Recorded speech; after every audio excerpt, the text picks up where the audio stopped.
The child welfare system has been problematic for years, and we all know it. You know, youth exit into homelessness, they exit into addiction, they exit into early parenthood, and they exit into prison, right, or jail. And so when we know those kind of outcomes, right, what are we doing that's different?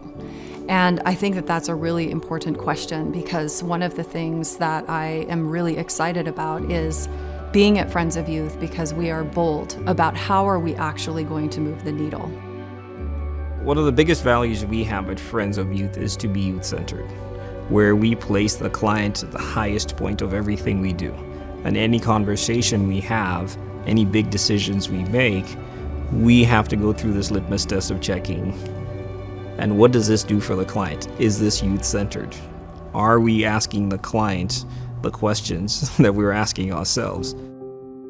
The youth have a say, the youth have a voice in what their goals are and what their treatment's gonna be. They determine if they're going to do therapy or not. They determine if they're going to do extracurricular activities or not. And 90% of them consistently report that they believe they're in a good placement. So it's just the mutual understanding that this is a long-term placement. We are here for you, we are listening to you, we believe in you, and we believe the things that you're telling us.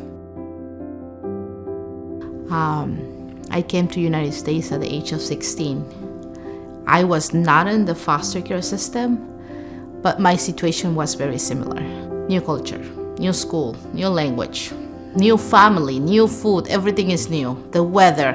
I'm trying to project that we're here to give them what they need, and I know how it feels exactly from my own experience.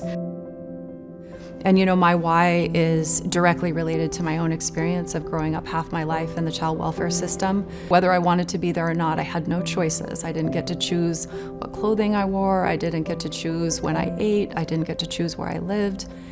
If we want to have foster homes that are a different experience for even the people who are providing those services, our community has to invest in that.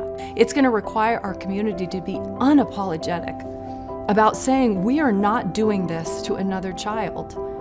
We can't do this alone. We're Friends of Youth, but we are owned by the community. And we have to be supported by the community to make these bold steps to create a different future. And that's where Friends of Youth is going. And if we do nothing, we are co-signing a sentence on every single youth that ends up buried because of an overdose, and homeless, trafficked, incarcerated, sitting alone in a courtroom facing a lifetime prison sentence that started with survival crimes. It may not be where it ended up, but I promise you, if you look at the record, that's where it starts. We are all responsible for that. And it means that we have to be responsible for the solution.